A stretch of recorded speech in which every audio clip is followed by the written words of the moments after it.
بسم اللہ الرحمن الرحیم۔ السلام علیکم۔ حضرت یحییٰ علیہ السلام سے پوچھا گیا کہ آپ تو اللہ تعالیٰ کے نبی ہیں، ذرا یہ بات بتا دیجئے کہ زنا کی ابتدا کیسے ہوتی ہے۔ حضرت یحییٰ علیہ السلام نے ارشاد فرمایا، دیکھنے سے یعنی دیدہ بازی سے اور تمنا کرنے سے۔ نظر بد بھی بدکاری اور بے حیائی کی چابی ہے جس سے زنا کا دروازہ کھلتا ہے۔ حضور صلی اللہ علیہ وسلم نے حضرت علی رضی اللہ تعالیٰ عنہ سے ارشاد فرمایا، اے علی رضی اللہ تعالیٰ عنہ، کسی اجنبی عورت پر اچانک نگاہ پڑ جائے تو نظر پھیر لو اور دوسری نگاہ اس پر نہ ڈالو۔ پہلی نگاہ تو تمہاری ہے اور دوسری نگاہ تمہاری نہیں بلکہ شیطان کی۔ اسلام میں نظر بازی قطعاً جائز نہیں ہے، کیونکہ یہی شیطانی تیر ہیں جو شرافت و ہلاک کو چھلنی کر کے رکھ دیتے ہیں۔ نظر کی حفاظت سے شرمگاہ محفوظ رہتی ہے۔ حضور صلی اللہ علیہ وسلم نے ارشاد فرمایا، جب اجنبی مرد اور عورت ایک جگہ تنہائی میں جمع ہوتے ہیں تو ان میں تیسرا شیطان ہوتا ہے جو انہیں گناہ پر آمادہ کرتا ہے۔ حضرت عائشہ رضی اللہ تعالیٰ عنہ فرماتی ہیں کہ میں نے حضور نبی کریم صلی اللہ علیہ وسلم کو فرماتے سنا ہے کہ جو عورت اپنے شوہر کے مکان کے علاوہ کسی اور جگہ اپنے کپڑوں کو اتارتی ہے وہ اپنے اور اپنے رب کے تعلق کو توڑتی ہے۔ حضور صلی اللہ علیہ وسلم نے ارشاد فرمایا کہ اللہ تعالیٰ کے نزدیک شرک کے بعد سب سے بڑا گناہ یہ ہے کہ آدمی اپنا نطفہ ایسے رحم میں ڈالے جو اس کے لیے حلال نہیں، یعنی زنا کرے۔ کوئی شخص بھی زنا کرتے وقت مومن نہیں رہتا۔ حضرت علی رضی اللہ تعالیٰ عنہ فرماتے ہیں، غیرت مند آدمی کبھی زنا نہیں کرتا اور شریف آدمی کبھی فحش نہیں بکتا۔ بدکاری کوئی معمولی گناہ نہیں ہے، بدکاری معاشرے کا سنگین ترین جرم ہے، جہاں زنا وہاں فنا۔ اسلام میں زنا کا مرتکب انسان سوسائٹی میں رہنے کے قابل نہیں، وہ معاشرے کے لیے ناسور اور زہر قاتل ہے۔ اللہ تعالیٰ کے نزدیک اس قدر ذلیل ہے کہ اللہ تعالیٰ اس کا سطح ارض پر زندہ رہنا بھی گوارا نہیں کرتا۔ ایسے قبیح فعل کا مرتکب اپنی ماں، بہن، بیٹی اور اپنے پرائے کے ساتھ بھی زندگی بسر کرنے کے قابل نہیں۔ حدیث شریف میں ہے کہ حضور نبی کریم صلی اللہ علیہ وسلم نے ارشاد فرمایا، ساتوں آسمان اور ساتوں زمینیں شادی شدہ زناکار پر لعنت کرتی ہیں، اور جہنم میں ایسے لوگوں کی شرمگاہوں سے ایسی سخت بدبو پھیلے گی کہ اہل جہنم بھی اس سے پریشان ہوں گے، اور آگ کے عذاب کے ساتھ ان کی رسوائی جہنم میں بھی ہوتی رہے گی۔ حضور صلی اللہ علیہ وسلم جب معراج پر گئے تو آپ صلی اللہ علیہ وسلم کا گزر ایک ایسے گروہ پر ہوا جن کو سخت عذاب ہو رہا تھا۔ آپ صلی اللہ علیہ وسلم نے حضرت جبرائیل علیہ السلام سے پوچھا کہ یہ لوگ کون ہیں؟ حضرت جبرائیل علیہ السلام نے جواب دیا، یا رسول اللہ صلی اللہ علیہ وسلم، یہ وہ لوگ ہیں جو دنیا میں زنا کاری کے کاموں میں مبتلا رہے۔ اسلام نے زنا کی سزا اس لیے رجم سنگزانی مقرر کی ہے تاکہ دوسرے لوگ عبرت پکڑیں اور اس برائی کو سر اٹھانے کا موقع نہ ملے۔ غیر شادی شدہ زانی کے لیے 80 کوڑے ہیں اور 1 سال ملک بدر کرنے کا حکم ہے۔ حضور نبی کریم صلی اللہ علیہ وسلم کی خدمت اقدس میں ایک شخص حاضر ہوا اور درخواست کی کہ یا رسول اللہ صلی اللہ علیہ وسلم، مجھے زنا کی اجازت دیں۔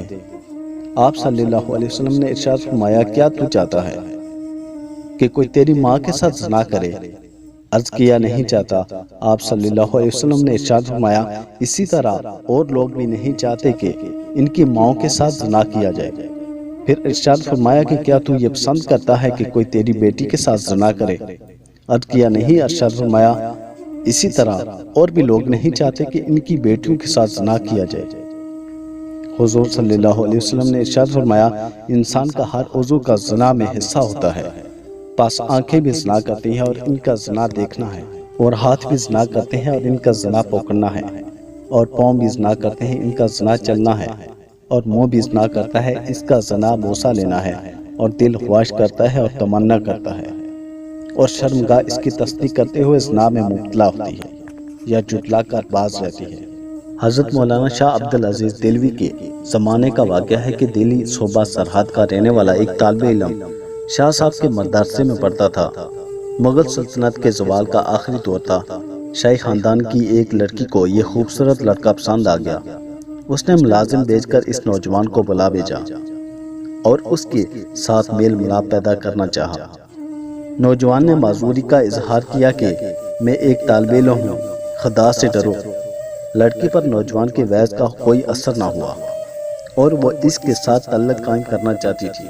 اب لڑکی انتقام پر آ گئی اور کہا کہ اگر تم میرے ساتھ میل ملاپ نہیں رکھو گے تو میں تمہارے ٹکڑے ٹکڑے کروا دوں گی۔ نوجوان بہت پریشان ہوا کہ کیسی مصیبت پڑ گئی۔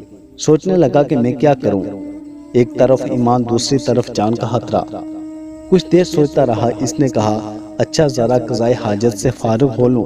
بیت الخلاء میں گیا اور وہاں پر پڑی ہوئی ساری نجاست اپنے بدن پر لگا لی اور اسی حال میں باہر آ گیا تو ہر سو بدبو پھیل گئی۔ جب شہزادی سے سامنا ہوا تو وہ سخت ناراض ہوئی، اس نے گھر سے باہر نکلوا دیا۔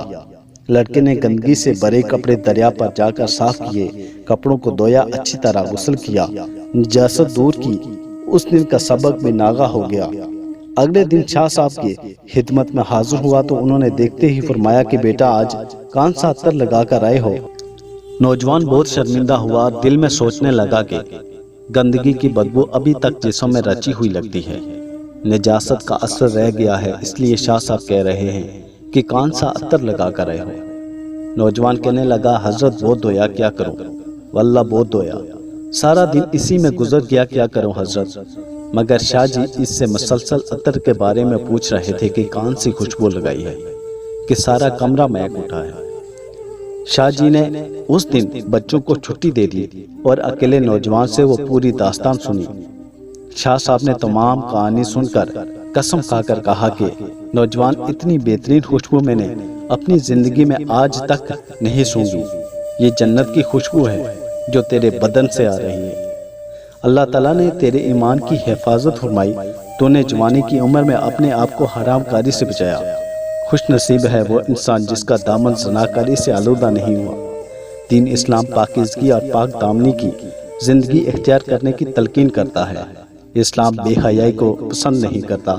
ہر دور کا کوئی نہ کوئی فتنہ ہوتا ہے، آج کے دور کا ایک بہت بڑا فتنہ ہے بے حیائی۔ ہماری نوجوان نسل جو دیار غیر میں پروان چڑھ رہی ہے، اریانی فحشی کے سیلاب میں بہتی چلی جا رہی ہے۔ ہمارے نوجوان مغربی اریانی کی دلداد بن چکے ہیں، اپنی من مانی زندگی گزار رہے ہیں۔ تناؤ کا کہنا ہے جس قوم کو تم ختم کرنا چاہتے ہو اس کے اخلاق و کردار کو بگاڑ کر ان میں اخلاقی برائیاں عام کر دو، وہ قوم اپنی موت آپ مار جائے گی۔ اللہ پاک ہم سب کو اچھے نیک اعمال کرنے کی توفیق دے، آمین یا رب العالمین۔